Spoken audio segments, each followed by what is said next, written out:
First.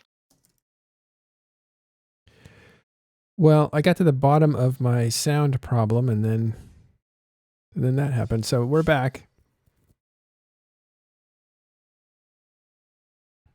Sound problem was a cable being loose or just getting old. Cable strikes again. Yeah. Wow. Cable's just unreliable. That was good. What? What did I do?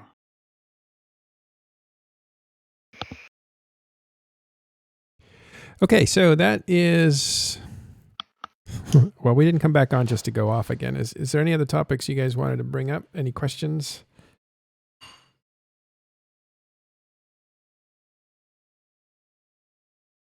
I mean, I already mentioned it to Cable, but I would love to see. I would be interested to see how, he's able to steal loot still, even with this change. I don't know. I kind of think it's kind of funny to see people get salty about it, but that's just. From what I've seen, a lot of the groups that run them, particularly given the minimal experience, they do some very questionable things with their attempts to loot. I've seen some people warp freighters straight to where their dreads are, or try to, which if somebody just puts a bubble in line with their dreads and the structure they're warping their freighter from means the freighter gets dragged, and because freighters can't move, they then spectacularly fail in attempting to loot it, and anyone else who's a freighter in grid will get there first. Murray, I think it was you who mentioned it, but you said like the barrier to be like a thief, or the barrier to entry of Yes. being a thiever has been raised way too, like, really high. Do you think it's too high? Because I feel like that's one of the things that attracts me to Eve, is like being able to play that role. I mean, not personally that I'm the thief as a character, but that's something I enjoy out of the game. Like, do you think that there is going to be a point where it's too much? Like, you don't want to make it too hard for people to steal or loot other people's shit, just because that's part of the game. That's part of what makes things fun. I'm not an expert. I've only been and or conducted relatively few CTO op. I know that 2 DSTs is a lot cheaper than a freighter and probably several dreads if you want to actually steal it properly. Theft has been ratcheted down over and over and over since about 6 months after launch. Particularly And the barrier to entry has been heightened kind of over and over and over since about 6 months after launch. particularly because you need to shuffle dreads and freighters across the galaxy, which shuffling a freighter can be quite annoying,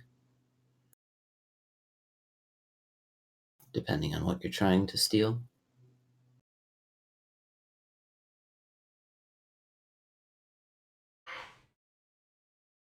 Oops. All right.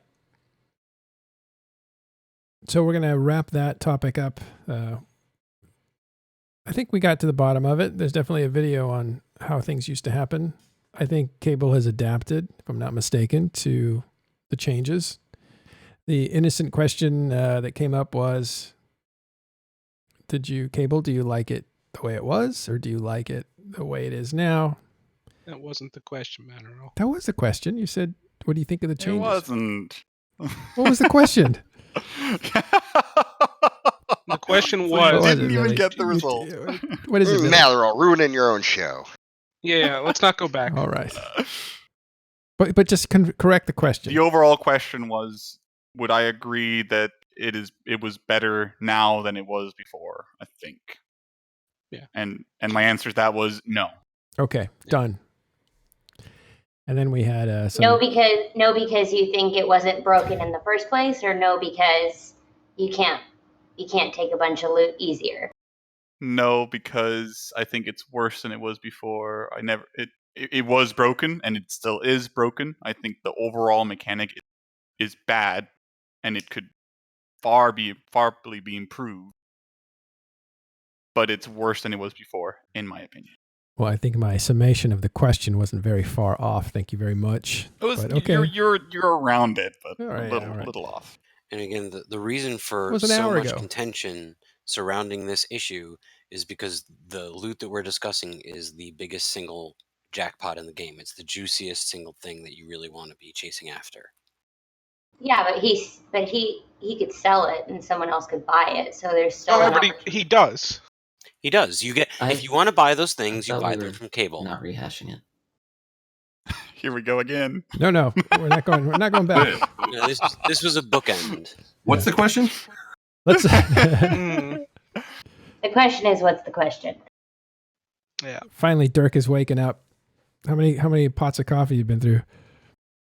3. Well. Lightweight Dirk. Did you guys watch this new show, Trash Talk Tuesday? Anybody watch that? I saw it and I laughed quite significantly. By the I've way, been- I want to thank you, Billy, for calling out Olmeca. That was a pretty great dope. clip, eh? That was a pretty good clip. I gotta say it. That's hands down one of the few times I'm like, well done, Billy. Well done. Also calling out those Flaming Dragon guys was solid. I mean, I'm still excited for whenever Olmeca's releasing the Whaler 2 because he promised me that there would be him ninja looting Sotios after the patch in it. And he still hasn't done it, so, I'm waiting for that video. He's having dreams again. Time to crush them. Where's Olmeca? We need Olmeca in here to defend himself. Oh boy.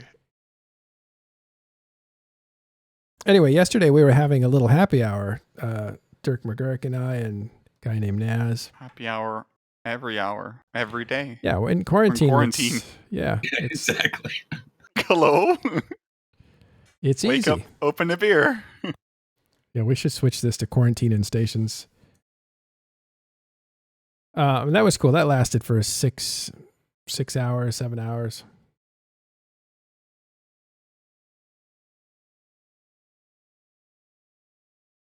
All right. Well, I think we're, I don't know about you guys, but I'm tired of listening.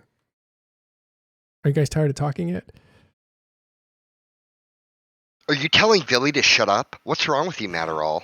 Why are you so insensitive? And there's no way Billy's tired of talking.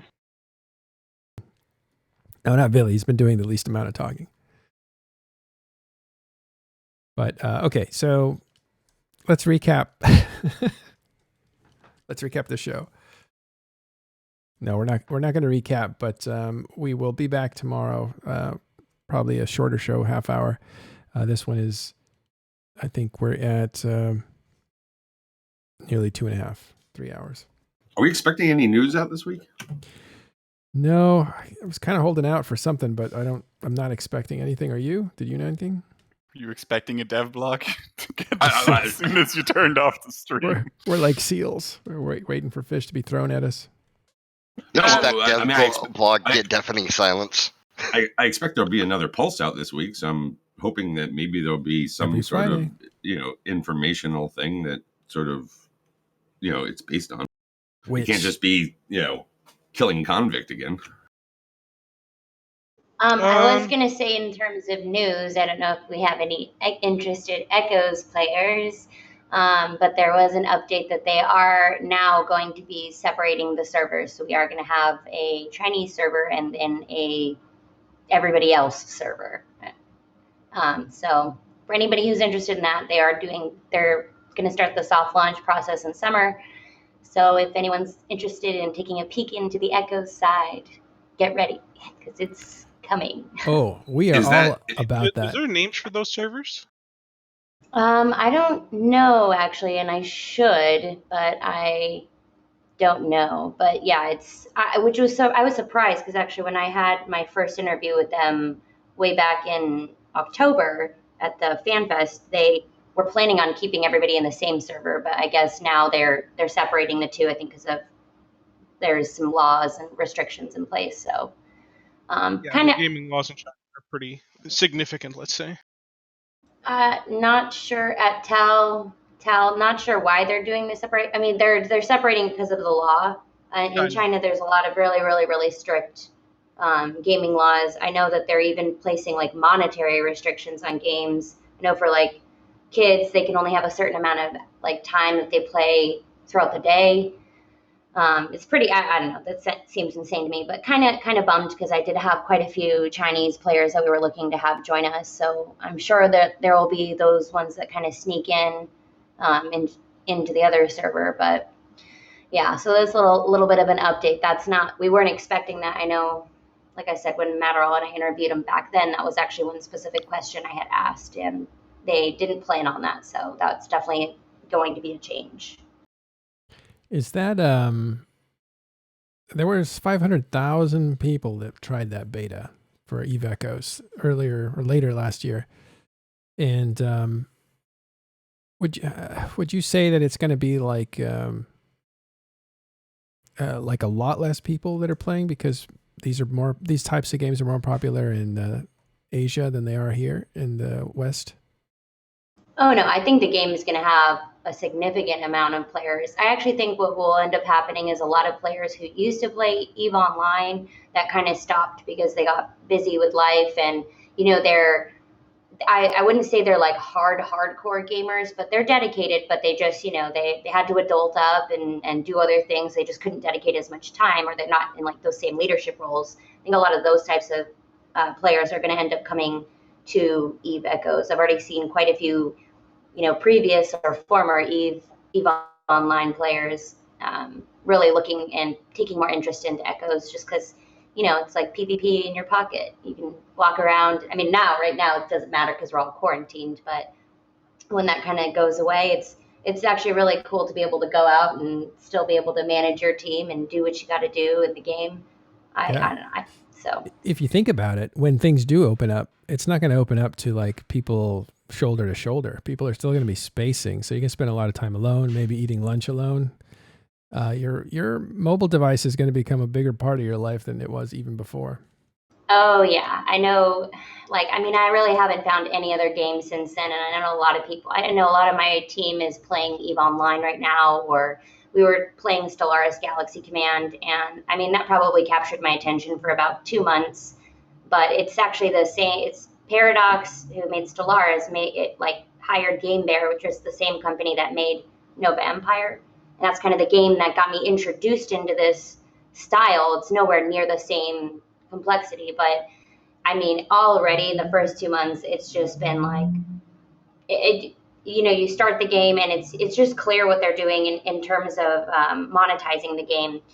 And as someone who deals in social media marketing, I can tell you that when gaming companies have to place advertisements on platforms like Facebook, it's almost as though the game is not designed to be a good game. The game is designed to be optimized for ads. And that's literally what you can kind of see in these types of games. Just because Facebook has so many requirements, and it's not just like Facebook, it's other platforms that allow you to run ads on your game.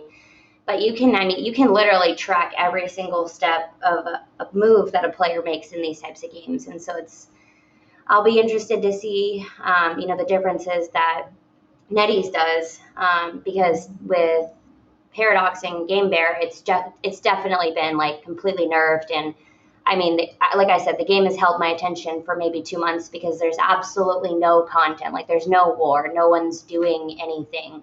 And I can't even actually PvP even if I want to. I cannot actually go into a different team's territory unless we're at war. So it's super boring. And they kind of started off with this whole subscription pass. That's how it started. But now it's so clearly moving over to this, the loot box and kind of other microtransaction monetization methods.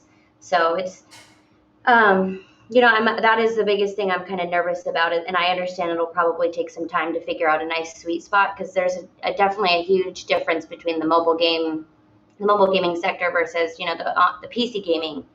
But it'll be interesting to see what they do in terms of monetization, and even if it's not perfect, how quick they are to fix those or make those changes so that it doesn't just grossly change the game, I guess, or remove the strategy, because that's really what ends up happening when these games are overly monetized, is it removes the strategy. And I don't mind having a more casual game. Mind you, it's still going to be pretty hardcore. But would like the strategy to be there. I don't mind players like the Cable who come in and steal the loot, because my team is like, I feed on those types of players where you'll do that to my team a couple times and then eventually we'll figure out like the proactive solution to, avoid that problem. So anyways, I think that's probably a big worry I have. Now that we have the separation of servers, I feel a little less nervous, and it's not because of anything bad in China, but it just the culture for pay to win there is like it's just totally acceptable. I guess it's like they kind of I don't know. Does anyone else kind of understand what I'm saying in terms of like China with the games that they have? A lot of their games are made to be pay to win, and that's completely acceptable. Versus like it seems like the rest of the world doesn't. Yeah, because it can be a job there. It can literally be a job there, and the cultural attitude. It's not just China. I saw it in Korea when I lived there. The cultural attitude towards what is a fun game, what is a valued, rewarding experience, is quite different than in the West. Yeah, exactly. So I definitely think having the separate servers, I mean, that's how Eve started, was with 2 separate servers. So I guess it kind of is giving a little bit more of an authentic experience. And I kind of say that with quotes. But yeah, it'll be, I'm kind of interested just to get in. And I know there's going to be all sorts of bugs or issues or just little nuances that I know players are going to like look to take advantage of. But to me, that's kind of part of the fun, is like pioneering the game and discovering all those pieces. And I'm sure that down a few roads, when the devs continue to make changes, there's going to be changes that I really don't like. But the biggest thing that to me that matters is having a dev team that actually does really listen to those, listen to the feedback. And even if they make changes, it doesn't matter if it's slow change, as long as that change happens. I want to say it's official. Cable, watch out. Who's a Fish is coming for you. Yes. I will second that. Yeah, bro, she's going to gank you. You can't underestimate the smiling Canadian. They're dangerous. As long as they don't rap. I can rap. I'll make a pretty fun meme rap or something. I don't know. The one thing that's probably the other thing I'm excited to see is content. Like I again haven't been able to play a good game for quite some time. Like the Stellaris Galaxy Command just like blows ass.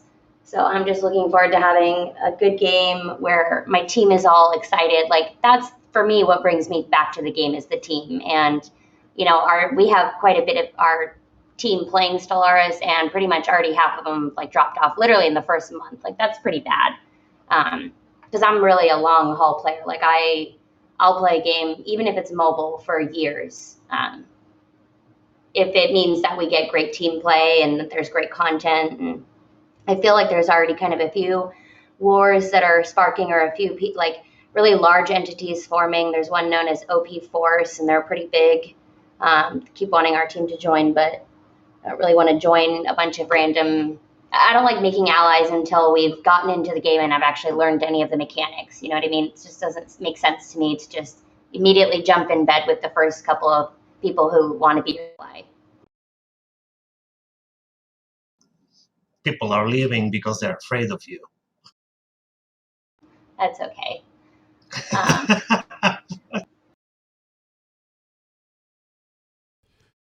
All right. Dirk, you still in here? Yeah. I want to go have a conversation with Dirk, so I'm gonna take off. Unless we would just want to have a conversation in here and leave it streaming. It's 130 people. They can take off if they want. But I want to ask you guys.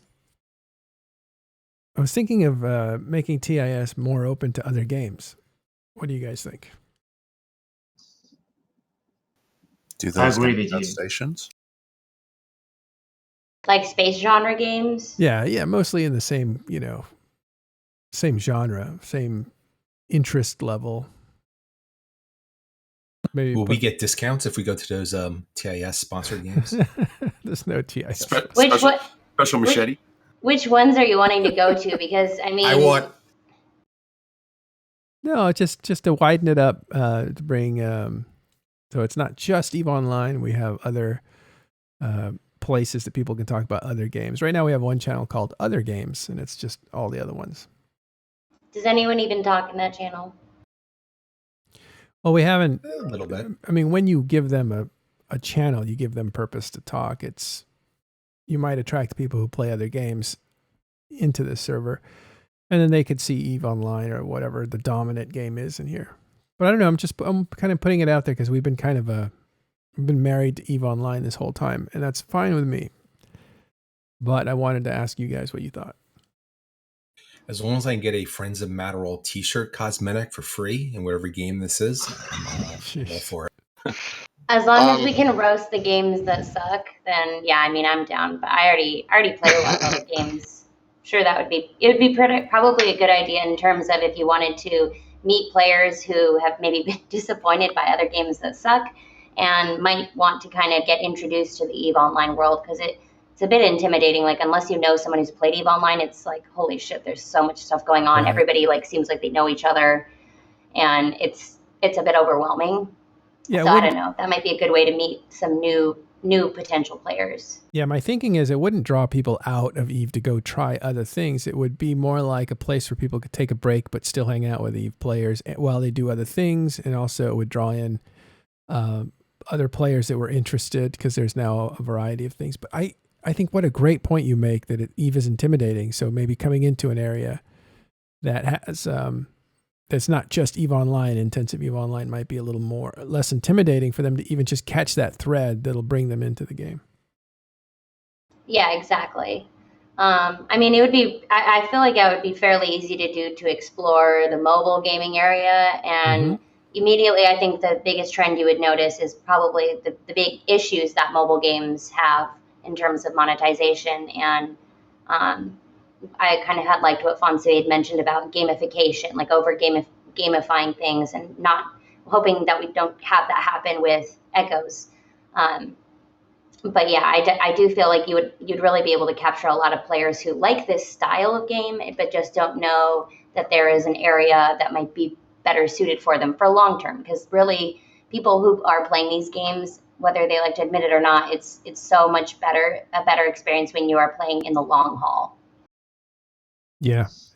Well, I mean, you're not supposed to What innovate about wargaming? you're not supposed to innovate in front of your crew or fans and stuff. So this is something that is unusual, but innovate is the word. Like, I feel like we're at a point now where we've kind of done this pretty well for a while. It's not perfect, and of course, this show especially, but it's we've done this for a while, and it's if you're not changing things up and doing something different, either content wise or technical, then you're really just sitting down waiting to be overtaken. So we want to innovate constantly, and that's why we're thinking of like content innovation. What some of the things that we could do to make things more interesting. So I have an Echoes question. Do you know if they're going to limit the size of groups, alliances, corporations, and Echoes, or is it going to be open-ended like it is on EVE Online? So I don't know how fully I can answer that, because I am a moderator there, so I just have to be careful of what I say. But I do know that when they're looking at corp size, it might not be exactly the same as EVE Online, just because they're kind of looking into mechanics to see what's realistic. So they're not 100% sure. They're kind of looking into that. But my assumption is that we're probably not going to be able to have corps as big as EVE Online. That's just my guess. But yeah, I don't think they'll be able to handle like these kinds of large scale teams. Does that make sense? Yeah, it does. I have some friends playing a game that came out recently, Lost Oasis. It's like a desert survival MMO, and it's very reminiscent of the butterfly effect. You meet someone, do you help them, do you fight them? But one thing that they didn't have any caps, so everyone's starting to join these massive groups, and the whole style of a game where you go around, you meet some people, and you can either befriend them or fight them, is now gone. It's now big group versus big group warfare, which I suppose would put challenges on the game developer because it really changes the dynamics of how people interact with other people in the game. But do they have small gang? Small blob. Small blob. Small nomadic packs. Do you small gang? I mean, we live with this in EVE where we have these massive groups, and I don't think we can ever go back to it being something other than massive groups. But for other games, that could be a challenge because Death to the block. You know, in EVE Online, the game developers, CCP has to cater to play styles of the large groups and for the small groups. And on these shows and other shows, we're constantly conversing about small gang, micro gang, N+1. And I got to imagine that's going to be difficult for any game starting out to not tackle that ahead of time. Yeah, no, I definitely hear what you're saying. I think for me right now, what I'm doing is I'm just trying to keep my, just not really go in with too many expectations and just kind of go in and play the game and learn the mechanics and then give feedback to the devs. I mean, in all honesty, that's really the only thing we can do. I can make all these guesses or try to make these moves or prepare for certain things, but until the game is launched and we actually see what they're doing, I won't really know how I prepare. I know they were talking about adding stations in there, like individual player stations, and then I kind of had a little bit of a mini heart attack on that one. But I kind of am just waiting to see what they do, and from there, I think then see what other people's feedback is. I just wanted to say that, the whole small gang thing, I enjoyed my small gang era, but it's really kind of New Eden nostalgia. It's like, say you're in Contemporary Planet and it's like, I wish we went back to being primitive hunter-gatherer tribes. That would be great. It really reminds me of that kind of stuff. I just don't ever see it happening. I think it's navel-gazing nostalgia.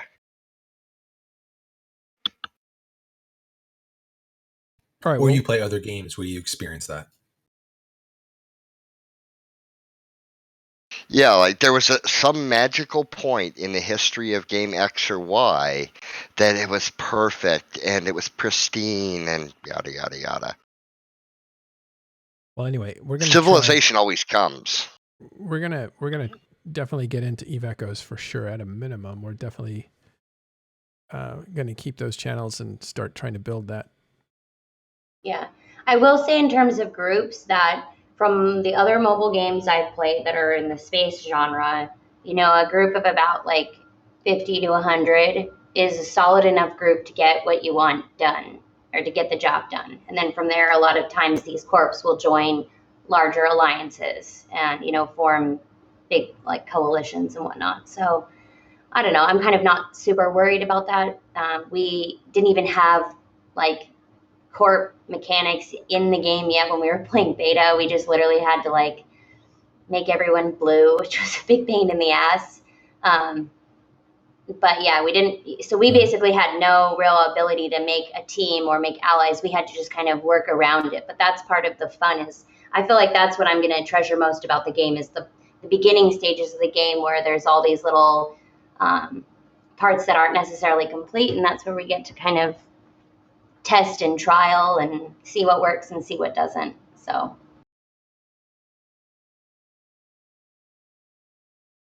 yeah, that's coming soon though, right? Isn't there some rumor that Echoes might be coming out sooner rather than later, like midsummer? Yeah, there are some rumors. So they said that they're looking to maybe potentially do short, like a soft launch or whatnot in the summertime. But we'll just kind of see, I guess, with everything that's going on with the coronavirus.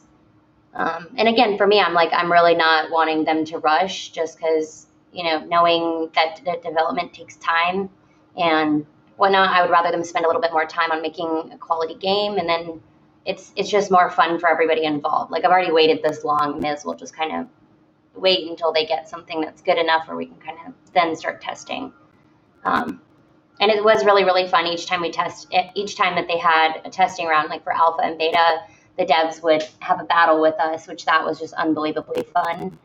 I know that the last battle though on beta, when we would try to attack the devs, it was a little laggy. When I say a little, I mean it was pretty laggy. So I will be curious to see how they like manage bigger scale battles.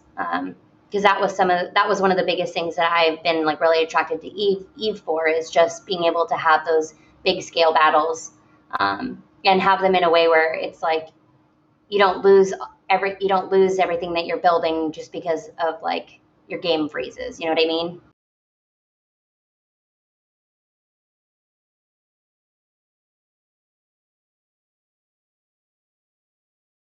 Yep. Well, we will consider these things and more after the stream is over at Talking in Stations Discord. You're welcome to join us there. And always check for material on our Talking in Stations YouTube channel or talkingstations.com. Thanks everybody for coming around today. It was good to see you, Fish. Good to see Dirk, Fonsway, Cable Villy, Caleb. Oh, there's just a ton of people in here. Thank you all for hanging around today. We'll hang out more, and we will see you again tomorrow. Thank you, my friend. You're welcome. Let's do a raid. Stay safe. Wash your hands. Wash your hands. Wash your hands. Torvald, why not? Yes, please wash your hands, people. Please. Tired of working. I just washed Use mine. alcohol. No, use 10% betadine preferably. 10% betadine, hot soap and water, 30 seconds, a minute if you're really feeling like you've been exposed to quite a bit of Rona. Let's do a medical show soon. All right, guys. Thanks, everyone. This has been EVE Online's Medical Minute by Victor Fell, PAC, Intermountain Healthcare System. Thank you. Have a great day. Likes it. Talking in Stations Coronavirus Edition. Sounds good. Here you go. Rating Torvald. Thanks, guys. I will say games like this, though, do prepare people for being in quarantine because, you know, as gamers, you prepare for like raids or different battles. So it's kind of like, well, not too much has changed. I already social distance quite frequently anyway. So that's right. Not too much of a change.